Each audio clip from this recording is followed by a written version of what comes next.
കേരളപ്പെരുമ കഴിഞ്ഞ് പിറ്റേ ദിവസം ഞായറാഴ്ച 8-ാം തീയതി എടുത്ത വീഡിയോ കേട്ടോ നിങ്ങൾ ഈ കണ്ടുകൊണ്ടിരിക്കുന്നത്. വീഡിയോ എഡിറ്റ് ചെയ്യാനായിട്ട് കുറച്ച് വൈകിപ്പോയി. ഇന്നലെ എഡിറ്റ് ചെയ്യണമെന്ന് വിചാരിച്ചിരുന്നപ്പോഴാണ് കേട്ടോ ആ ന്യൂസ് കേട്ടത്. പിന്നെ ഉണ്ടായിരുന്ന മൂടും പോയി. ഇനി ഞാൻ കൂടുതൽ പറഞ്ഞ് വെറുപ്പിക്കുന്നില്ല, നമുക്ക് വീഡിയോയിലോട്ട് പോകാം. ഹലോ ഗായ്സ്, എല്ലാവർക്കും സുഖമല്ലേ? എല്ലാവരും സുഖമായിട്ട് സന്തോഷമായിട്ടിരിക്കുന്നു വിശ്വസിക്കുന്നു. ഇന്നും ഞാൻ വീടിൻ്റെ ഫ്രണ്ടിൽ വെച്ചിട്ടാട്ടോ ഇൻട്രോ പറയുന്നത്. വേറെ ഒന്നും കൊണ്ടല്ല, ടൈമില്ല. ഞങ്ങളിന്ന് ബർമിംഗ്ഹാം പോവാണ്. നമ്മൾ ലാസ്റ്റ് വീഡിയോയിൽ പറഞ്ഞ പോലെ 2 ഏഞ്ചൽസിനെ കാണാൻ വേണ്ടി പോവാണ്. സോ ഞാൻ ചേട്ടൻ വെയിറ്റ് ചെയ്തിരിക്കുകയാണ്. ചേട്ടൻ ഇപ്പം എത്തും എന്നാണ് പറഞ്ഞത്. അപ്പം ഞാൻ വീണ്ടും പുറത്തേക്ക് ഇറങ്ങിയിരിക്കുകയാണ്. നമ്മുടെ നാട്ടിൽ പട്ടി വട്ടം ചാടണല്ലേ കൂടുതൽ, ഇവിടെ കൂടുതലും മാനാട്ടോ വട്ടം ചാടണത്.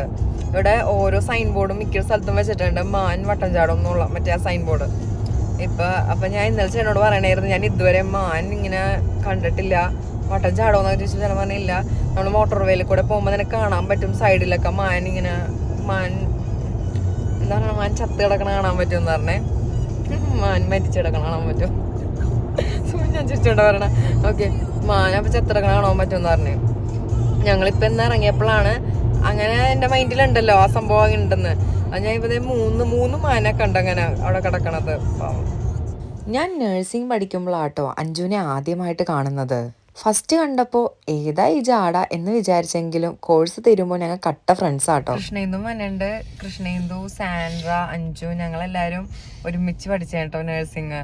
അതിൽ സാൻഡ്ര എൻ്റെ കൂടെ എൻ്റെ റൂംമേറ്റ് ആയിരുന്നു. സാൻ 4 വർഷം. അഞ്ജു, കൃഷ്ണേന്ദു, സാനും ഒരേ ക്ലാസ്സിലായിരുന്നു. അവർ ബി ബാച്ച്, ഞാൻ എ ബാച്ച് ആയിരുന്നു കേട്ടോ. അപ്പോൾ ഞങ്ങൾ 4 പേരും വർക്ക് ചെയ്യുന്ന ഡിഫറെൻറ്റ് ഹോസ്പിറ്റലിലാണ്. പക്ഷേ അഞ്ജും സാൻഡ്രയും ബർമിംഗ്ഹാമിൽ തന്നെയാണ്. ഞാൻ വിഞ്ചസ്റ്ററും കൃഷ്ണേന്ദു ചെസ്റ്ററിലാട്ടോ. ഇവിടെ ഇപ്പം 4 മണിയായി, ഞങ്ങൾ ബർമിംഗ്ഹാം എത്തി. അപ്പം ഞങ്ങൾ ഓർത്താൽ ആദ്യം നമുക്ക് അമ്പലത്തിൽ കയറിയിട്ട് അഞ്ജുൻ്റെ അടുത്ത് പോകാമെന്ന്. അതായിരിക്കും നല്ലത്. നമുക്ക് കുറച്ച് നേരം കൂടെ നമുക്ക് അവിടെ ഇരിക്കാമല്ലോ, അല്ലെങ്കിൽ പിന്നെ അമ്പലത്തിൽ പോകണം എന്ന് ഓർത്ത് നേരത്തെ ഇറങ്ങേണ്ടി വരും അഞ്ജുൻ്റെ വീട്ടിൽ നിന്ന്.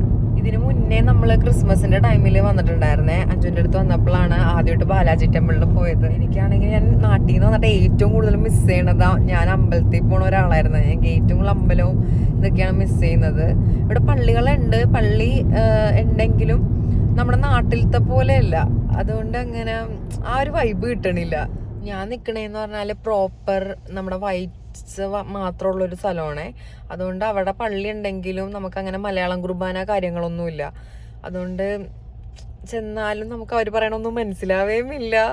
ജസ്റ്റ് ചെന്ന് പ്രാർത്ഥിക്കുക, അത്രേ ഉള്ളൂ. തിരുപ്പതി എന്ന് പറയുമ്പോൾ പെട്ടെന്ന് പലരുടെയും മനസ്സിലോട്ട് വരുന്നത് ശ്രീ വെങ്കടേശ്വര ബാലാജി ടെമ്പിൾ ആയിരിക്കുമല്ലേ? അതെ, നമ്മുടെ ഇന്ത്യയിലെ ആന്ധ്രാപ്രദേശ് എന്ന് പറയുന്ന സംസ്ഥാനത്ത് സ്ഥിതി ചെയ്യുന്ന ഒരമ്പലമാട്ടോ ശ്രീ വെങ്കടേശ്വര ബാലാജി ടെമ്പിൾ. ആ അമ്പലത്തിന് പ്രചോദനം കൊണ്ട് പണിതിരിക്കുന്ന അമ്പലമാണ് നമ്മളിപ്പോൾ ഈ കണ്ടുകൊണ്ടിരിക്കുന്ന ബർമിംഗ്ഹാമിലെ ശ്രീ വെങ്കടേശ്വര ബാലാജി ടെമ്പിൾ. നമ്മൾ അമ്പലത്തിൻ്റെ അടുത്ത് തന്നെ ആയിട്ടാട്ടോ കാറ് പാർക്ക് ചെയ്തത്. നല്ല കാറ്റും പൊടിമഴയും ഉണ്ടായിരുന്നേ. നമ്മൾ ഈ കാണുന്ന അമ്പലം 12 ഏക്കറിലാട്ടോ അപ്രോക്സിമേറ്റ്ലി വരുന്നത്. കൂടാതെ സ്ഥലം നികത്തിയ ഒരു 10 ഏക്കറും കൂടെ ഓപ്പൺ സ്പേസ് ആയിട്ട് വരുന്നുണ്ട് കേട്ടോ. 2006 നമ്മൾ ഈ കാണുന്ന അമ്പലത്തിന്റെ പണി പൂർത്തീകരിക്കുന്നത്. അമ്പലത്തിന്റെ മെയിൻ എൻട്രൻസിൽ നിന്ന് കയറി സൈഡിലോട്ട് തിരിയുമ്പോൾ കാണുന്നതാട്ടോ ഈ കുളം. നടുക്കായിട്ട് അനന്തപത്മനാഭന്റെ ഒരു ശിലയും വെച്ചിട്ടുണ്ടായിരുന്നു. ചെറുതായിട്ട് പൊടിമഴ ഉള്ളതുകൊണ്ട് നമ്മൾ അധികം നേരം പുറത്തൊന്നും നിന്നില്ല കേട്ടോ. ചെരുപ്പും ഷൂ ഒക്കെ വെക്കാനായിട്ടുള്ള കൗണ്ടർ സെപ്പറേറ്റ് ആയിട്ടുണ്ട് കേട്ടോ. പിന്നെ അകത്തേക്കുള്ള ഫോട്ടോസ് ഒന്നും അലൗഡ് അല്ല കേട്ടോ. ഫോണൊക്കെ ഉണ്ടെങ്കിൽ സ്വിച്ച് ഓഫ് ചെയ്ത് വേണം വെക്കാൻ എന്നവർ എഴുതി വെച്ചിട്ടുണ്ടായിരുന്നേ. നമ്മളിതേ അമ്പലത്തിൽ നിന്ന് ഇറങ്ങിട്ടോ. ഇന്ന് കൃഷ്ണേന്ദുവിന്റെ ബർത്ത്ഡേ ആണ്. സർപ്രൈസ് ആയിട്ട് കേക്കൊക്കെ മുറിക്കാന്ന് ഓർത്തിരിക്കണായിരുന്നു. അപ്പോഴാണ് അവൾ പറഞ്ഞ വന്നില്ല എന്ന് പറഞ്ഞായിരുന്നു. അപ്പോൾ ഞങ്ങൾ ചെറുതായിട്ട് പ്ലാനൊക്കെ ഒന്ന് ക്യാൻസൽ ചെയ്ത് കഴിഞ്ഞപ്പോഴാണ് ഇവൾ പറയണത് ഇല്ല വന്നുണ്ടെന്ന്. അപ്പോൾ എന്തായാലും അവൾ വന്നിട്ട് അവൾ ട്രെയിൻ കയറി. സോ ഇപ്പം അഞ്ജുൻ്റെ വീടിൻ്റെ അടുത്ത കടയിൽ നിന്ന് നമുക്ക് എന്തെങ്കിലും മേടിക്കാം അവൾക്ക് വേണ്ടി. സൺഡേസ് ആയതുകൊണ്ട് തന്നെ അവിടെ മിക്ക ഷോപ്സും ക്ലോസ്ഡ് ആയിരുന്നേ. അവിടെ അങ്ങനെ അധികം ഓപ്ഷൻസ് ഒന്നും ഇല്ലായിരുന്നു കേട്ടോ. അതുകൊണ്ട് തന്നെ ഈ ഫ്ലവറും ഒരു ചോക്ലേറ്റ് കേക്കും ഒരു ചോക്ലേറ്റ് ബോക്സും എടുത്താട്ടോ ഇറങ്ങിയത്. ഞാൻ ഭയങ്കര പ്ലാനിങ് ആയിരുന്നു, കൃഷ്ണേന്ദുവിനെ കേക്ക് കട്ട് ചെയ്ത് സർപ്രൈസ് ചെയ്യാം, ഡ്രസ്സൊക്കെ മേടിക്കാമെന്നൊക്കെ. പക്ഷെ അതെല്ലാം പ്ലാനും കുളമായി. കൃഷ്ണേന്ദു വന്നില്ല എന്ന് പറഞ്ഞായിരുന്നു. അതുകൊണ്ട് ഞങ്ങളൊന്നും മേടിക്കാതെയാണ് അവിടെ നിന്ന് ഇങ്ങോട്ട് ഇറങ്ങിയത്. ഇവിടെ എത്തിയപ്പോഴാണെങ്കിൽ ഓൾമോസ്റ്റ് എല്ലാ കടയും ക്ലോസ് ആണ്. ഞങ്ങൾ വന്ന് പകുതി എത്താറായപ്പോഴാണ് വന്നെന്ന് തന്നെ പറഞ്ഞത്. സോ അവൾക്ക് കൊടുക്കാനായിട്ട് കുറച്ച് സാധനങ്ങളൊക്കെ മേടിച്ചിട്ടുണ്ട്. ഇനി ഞങ്ങൾ നേരെ അഞ്ജുൻ്റെ വീട്ടിൽ പോണേ. അഞ്ജുൻ്റെ വീട്ടിലെത്തിയപ്പോൾ സത്യം പറഞ്ഞ വ്ളോഗിങ്ങിൻ്റെ കാര്യം വിട്ടോ കേട്ടോ. പിന്നെ പകുതി ആയപ്പോഴാണ് വ്ളോഗ് എടുത്ത് തുടങ്ങിയത്. സത്യമായിട്ട് എനിക്ക് അറിയില്ല.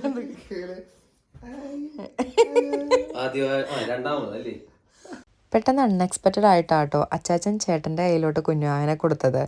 ചേട്ടന് പിടിക്കാൻ അറിയാത്തത് കൊണ്ട് തന്നെ കുറച്ച് ടെൻഷൻ ഉണ്ടായിരുന്നേ ആൾക്ക്. നമ്മൾ പിന്നെ പണ്ടേ ഇതിൽ ട്രെയിൻഡ് ആണല്ലോ. പെട്ടെന്ന് എനിക്ക് ഗൈനക് പോസ്റ്റിങ്ങിന് പോയതെല്ലാം ആട്ടോ ഓർമ്മ വന്നത്. അഞ്ജുവിനെ അറിയാവുന്ന കാലം തൊട്ടേ എനിക്ക് അച്ചാച്ചനെയും അറിയാട്ടോ.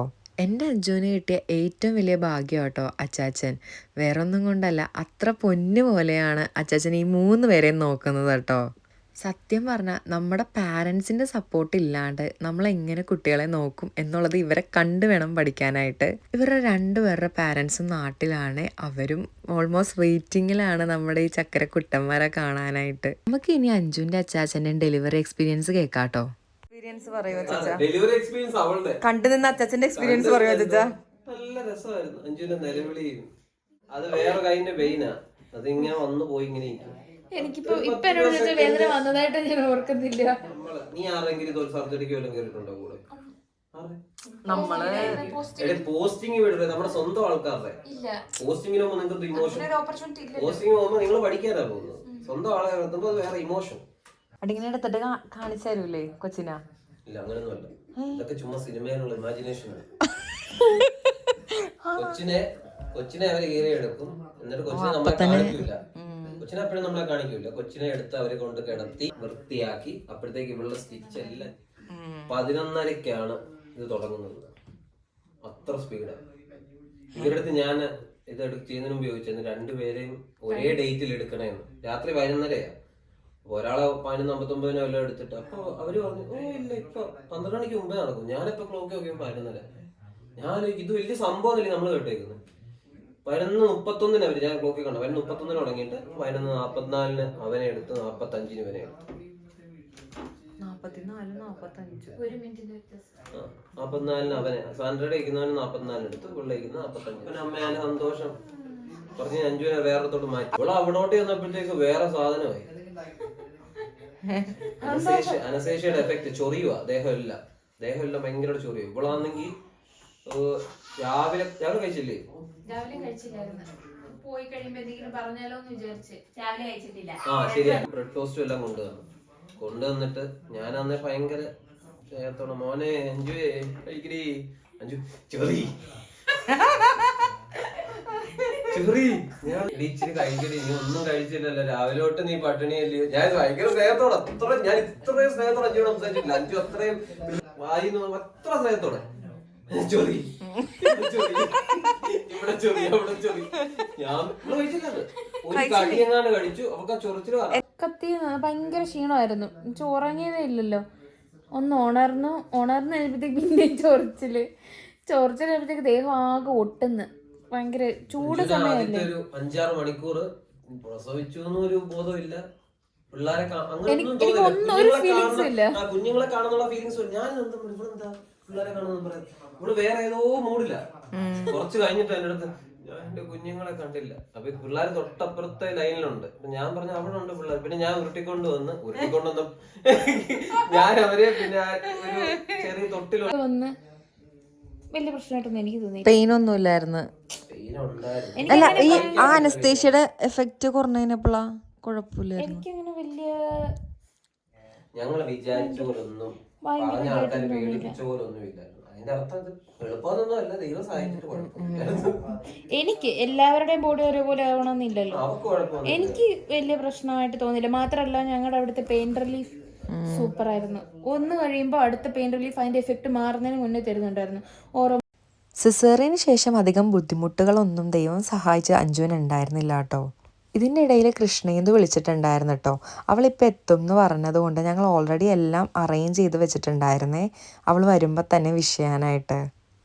Happy birthday to you, happy birthday to you, happy birthday dear Krishnendu.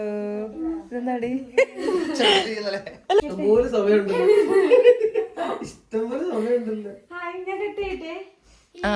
Happy birthday to you, happy birthday to you, happy birthday dear മക്കാച്ചി.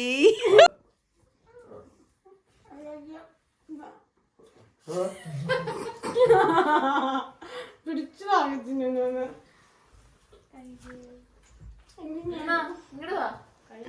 കഴിച്ചോ, ഞാൻ വരാം.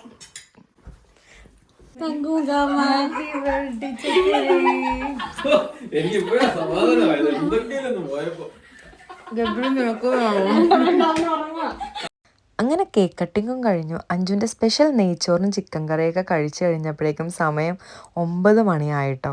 ഇനി ലാസ്റ്റത്തെ ട്രെയിൻ ആയതുകൊണ്ട് ഞങ്ങൾ പിന്നെ ലേറ്റ് ആക്കിയില്ല. കൃഷ്ണേന്ദുവിനെ റെയിൽവേ സ്റ്റേഷനിലാക്കാനുണ്ടായിരുന്നു. അങ്ങനെ കൃഷിനെ റെയിൽവേ സ്റ്റേഷനിൽ ഇറക്കിയിട്ട് ഞങ്ങളിതേ നേരെ പോകുന്നത് ബർമിംഗ്ഹാമിലുള്ള ഫേമസ് ദ ഷവർമ ഷോപ്പിലോട്ടാട്ടോ. നെക്സ്റ്റ് ടൈം ബർമിംഗ്ഹാമിൽ വരുമ്പോൾ പോകണം എന്ന് വിചാരിച്ച ഫുഡ് സ്പോട്ട് ആട്ടോ നമ്മളിപ്പോൾ നിൽക്കുന്നത്. ഈ ഷവർമ ഷോപ്പിൽ നിന്ന് ഞാൻ പൊതുവേ കേട്ടിട്ടുള്ളത് നമ്മുടെ നാട്ടിലത്തെ പോലത്തെ തന്നെ ഷവർമ കിട്ടും എന്നാണേ. അതുകൊണ്ട് തന്നെ ഫുഡ് കഴിക്കാൻ സ്ഥലം ഇല്ലാഞ്ഞിട്ടും ഞങ്ങൾ ഇവിടെ വന്നു ഷവർമ ഓർഡർ ചെയ്തു. വീട്ടിൽ പോയിട്ട് കഴിക്കാനായിട്ട് ടേക്ക് അവേ എടുത്തിട്ടാട്ടോ അവിടെ നിന്ന് പോകുന്നത്. അങ്ങനെ ഈ ഒരു സൺഡേയും കടന്നുപോയി. ഞങ്ങൾക്ക് 2 പേർക്കും നാളെ ഷിഫ്റ്റ് ഉള്ളതുകൊണ്ട് ഞങ്ങൾ നേരെ വീട്ടിലോട്ട് പോയിട്ടോ. അപ്പോൾ അത്രയേ ഉള്ളൂ. See you guys.